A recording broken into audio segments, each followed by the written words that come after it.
early 3rd century, the Church was not only fighting for survival against persecution from Roman emperors, but also wrestling with internal divisions. Amidst this turbulent backdrop, the intertwined lives and deaths of Pope Pontian and Hippolytus, a priest and theologian, reveal a powerful narrative of reconciliation, sacrifice, and unshakable faith. Since 21st July in the year 230 to 28th September in the year 235, Pontian was the Bishop of Rome, the 18th successor of St. Peter. His papacy began in relative peace under Emperor Alexander Severus, but theological disputes were intensifying. Among his fiercest critics was Hippolytus, a learned priest known for his deep theological knowledge and fierce orthodoxy.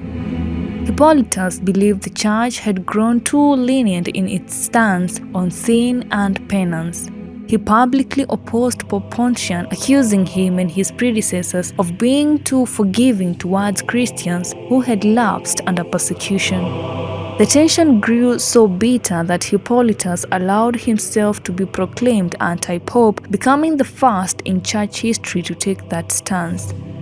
The political climate shifted dramatically in 235 AD when Emperor Maximinus Thrax rose to power and launched a fierce persecution of Christian leaders. Both Pontian and Hippolytus were arrested not as allies but as enemies and were condemned to the mines of Sardinia, a place so harsh it was often considered a death sentence. But it was in that desolate, brutal exile that something extraordinary happened. Stripped of their status and power, facing death side by side in Sardinia, the two men saw each other not as rivals, but as brothers in Christ. There, amidst forced labor and cruel conditions, Pope Pontian and Hippolytus reconciled. The shared suffering brought about a powerful unity that had eluded them in Rome. Pontian, recognizing the dire nature of their situation, resigned the papacy, the first pope to do so, to ensure the Church could elect a new leader in his absence.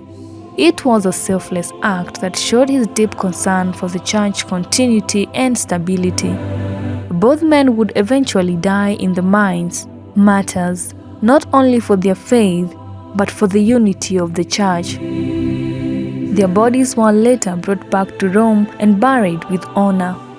In a rare gesture, the Church remembers Pontian the Pope and Hippolytus the anti-pope together on the 13th of August, symbolizing their reconciliation and shared martyrdom.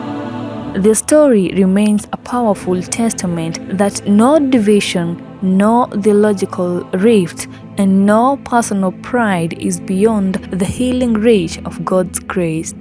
In an era marked by division, the witness of Saints Pontian and Hippolytus challenges Christians today to seek unity even in suffering, especially in suffering. The legacy is not one of rivalry, but of forgiveness, humility, and ultimately, peace of Christ.